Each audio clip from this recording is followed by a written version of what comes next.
Hello, this is the luckiest maths teacher in the world. Thank you so much for tuning into this video in which we'll go through the 4 operations with fractions. So let's start with multiplication and division because they're probably the easiest. So let's go through each of these calculations on your screen. So starting with 3/4 times 5/8. Multiplication of fractions is easy. All you do is multiply the numerators, the 2 top numbers, so 3 times 5, and then multiply the bottom numbers, 4 times 8, which gives 32. And then you see if you need to simplify. So here we can't simplify our answer, this fraction here, because 15 and 32 have no common factors. So let's look at a quarter of 56. So of actually means times. So we can write this as a quarter times 56. So when you have a whole number, like 56, what you can do is write it over 1. 56 and 56 over 1 are the same thing. So now this looks very much like this. We're just going to do what we did in the previous example. We're going to multiply the 2 top numbers, 1 times 56, and multiply together the 2 bottom numbers. 4 times 1 is 4. Now this line in the fractions here means divide. So our answer here is 56 divided by 4. That's actually a whole number, so we can simplify this. 56 divided by 4, you should know, is 14. So a quarter of 56 is 14. So remember, of means multiply, and if you have a whole number, just write it over 1. So let's now look at this one here where we're now dividing. Instead of doing 3/4 times 5/8, we're doing 3/4 divided by 5/8. So when you're dividing two fractions, what you do is you keep the first one as it is, you flip the second fraction, and you make it a times. So we do this because multiplication and division are almost like the same thing. Like dividing by 2 is the same as timesing by a half. Dividing by a third is the same as timesing by 3. So that's why we do it. So now that we've got to this sum here, it's really easy. We do what we've been doing in the previous examples. Multiply together the 2 top numbers and multiply together the 2 bottom numbers. So this fraction here, 24 over 20, can be simplified because 24 and 20 share a common factor of 4. So I can divide the top number by 4 as long as I divide the bottom number by 4. So I get 6 over 5. So if you're asked to give your answer as a mixed number, we say, again, this fraction line means divide. 6 divided by 5. So how many times does 5 go into 6? 1. And there's a remainder of 1. So it's 1 and 1/5. All right, let's look at our last example on the screen. 14 divided by 2/3. So what I said to you before is if you have a whole number, write it over 1. So this is 14 over 1 divided by 2/3. So now we do what we did in the previous example. We keep the first fraction as it is, flip the second fraction, and make it a times. So 14 times 3 is 42, 1 times 2 is 2. Once again, fraction line means divide.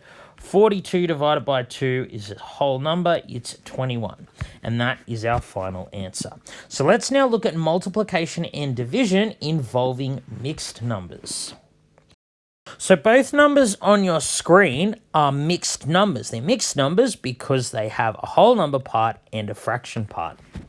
So when we want to multiply or divide together two mixed numbers, we first turn them into improper fractions, and then we just multiply or divide as we did on the previous slide.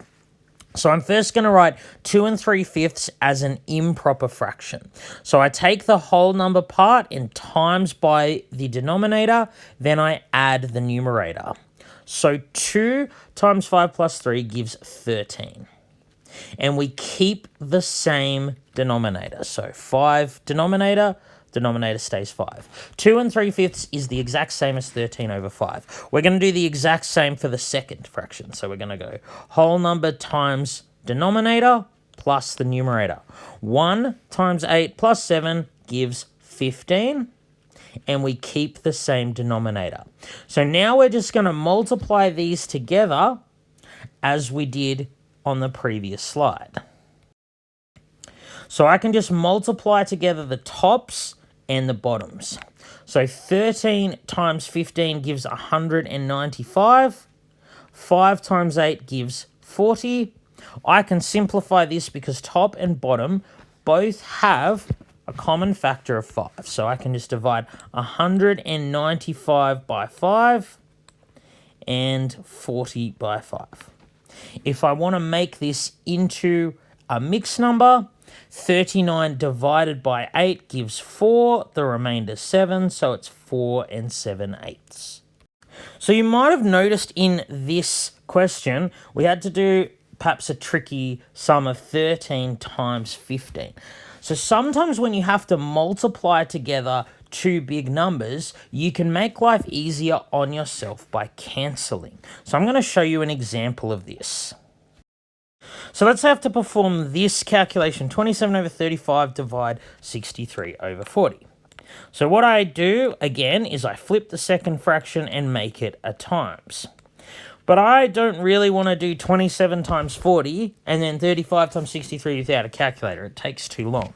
What I can do is I can cancel common factors, anything on the top with anything on the bottom.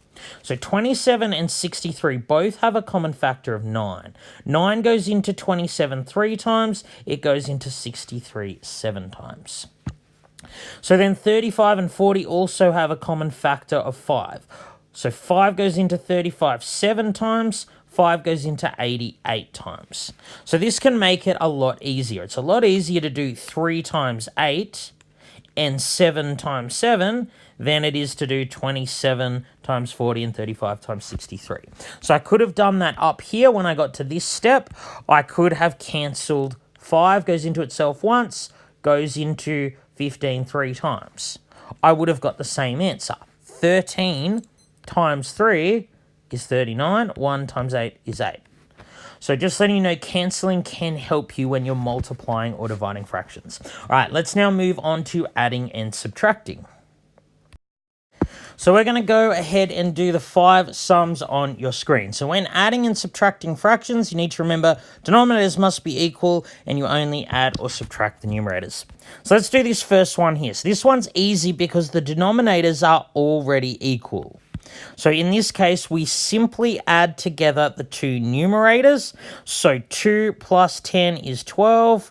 We keep the same denominator. We don't add the denominators. So if I wanted to write this as a mixed number, 12 divided 11 is 1, remainder 1, it's just 1 and 1/11. So let's now go into 5/8 plus 3/4. So I said denominators must be equal. Well, here, the denominators are not equal. One's 8, one's 4. So what we need to do is we need to make the denominators equal before I can add them together. So I can make the denominator of this fraction here equal to 8 if I times the denominator by 2. So I can times the denominator here by 2. But if I times the bottom by 2, I must also times the top by 2. So what I'm going to do here is I'm going to leave 5/8 by itself, and I've changed the top into 6/8. 3/4 and 6/8 are equivalent fraction. They're both equal to 0.75. If I give you 3/4 of a pizza or 6/8 of a pizza, you get the same amount of pizza. So now that I've done that, I can do what I did in the first example. I simply add together the numerators, top numbers, and I leave the denominator as it is. So it's 11 over 8, or as a mixed number, 1 and 3/8. So then how would I do it if it was 5/8 minus 3/4? Well, same thing. I need to make the denominators equal, so I would have the exact same first step here, but instead of adding together the two numerators, I would subtract. So now I would go 5 minus 6 is -1. So the new numerator is -1, and I leave the denominator as it is. So I get -1/8. Yes, you can have negative fractions. So let's look at the last two examples involving mixed numbers. So there's two ways I can do it here. For the first example, what I'm going to do is I'm going to add together the two whole numbers and then add the fractions. So 1 plus 2 is 3, and then I'm going to add a half to 7 over 9. So if I want to do this bit here, I need to make the denominators equal. So 2 and 9, their lowest common multiple is 18. 18 is the lowest number divisible by both 9 and 2. So if I times by 9, I'll make the denominator of this first fraction equal to 18. So if I times the bottom by 9, I have to times the top by 9. So for this fraction here, I want to make its denominator 18, which was the lowest common multiple. So I'm going to times the denominator here by 2. And if I times bottom by 2, I times the top by 2. So I leave the 3 alone. A half is the same as 9 over 18. 7 over 9 is the same as 14 over 18. So now I'll leave the 3 alone. I just add together the two numerators. 3 plus 23 over 18. So 23 over 18 equal to 1 and 5/18. So 3 plus 1 and 5 over 18 just gives me 4 and 5 over 18. That is my final answer. So I'm going to do this one here a different way. What I'm going to do is similar to when I was multiplying and dividing, I'm going to make each of these mixed numbers into an improper fraction. So 3 and 3/8. So that is equal to 3 times 8 plus 3, 27 over 8. 1 and 11/12. 1 times 12 plus 11 gives you that. So now I need to make the denominators equal.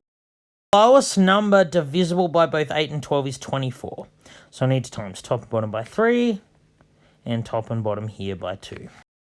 So now I'm going to have 81 over 24 minus 46 over 24. So once again, I subtract the numerators, 84 minus 46, and I leave the numerator alone. So this is 35 over 24, or 1 and 11 over 24. How easy is that? All right, last thing, we're just going to do a couple of worded problems.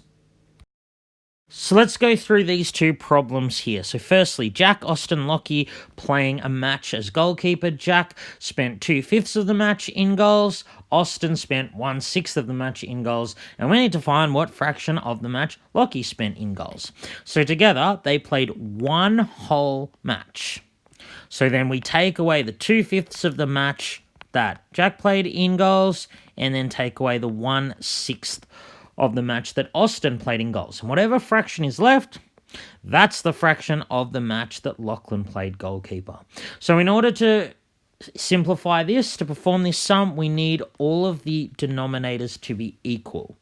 So for 5 and 6, the lowest number divisible by both is 30. 30 is the lowest common multiple of 5 and 6. So I'm going to change each of these numbers so it's a fraction with denominator 30. So 1 is equal to 30 30ths. 2/5, I'm going to times the top and bottom by 6. That gives me 12 over 30. And for 1 over 6, I times the top and bottom by 5. So now this is an easy sum to perform because all denominators are equal. So I just act on the numerators. 30 minus 12 minus 5 leaves me with 13, and I keep the same denominator. So Lockie played keeper for 13 30ths of the match. So note this number plus this number plus this number would equal one whole match. All right, let's do the next question. Which fraction is exactly halfway between an 1/8 and a 10th? So you might think the answer is a 9th, but no, it's not that easy. A 9th is closer to a 10th than it is to an 1/8. So how we find a number halfway between two numbers, we add them up and divide by 2. First thing I'm going to do is add 1/8 and 1/10. So once again, these need to have the same denominator. So the lowest common multiple of 8 and 10 is 40. So I'm going to times top and bottom of this fraction by 4. And I'm going to times top and bottom of the first fraction by 5. So the first fraction becomes 5 over 40. 1 over 10th is the same as 4 over 40. So if I add them together, I get 9 over 40. So remember I said to find a number that's halfway between, you need to add them up and divide by 2. So the number that's halfway between will be 9 over 40 divided by 2. So remember I said earlier in the video, if you have a whole number, just write it over 1. So this is the same as 9 over 40. Dividing by 2 is the same as timesing by a half.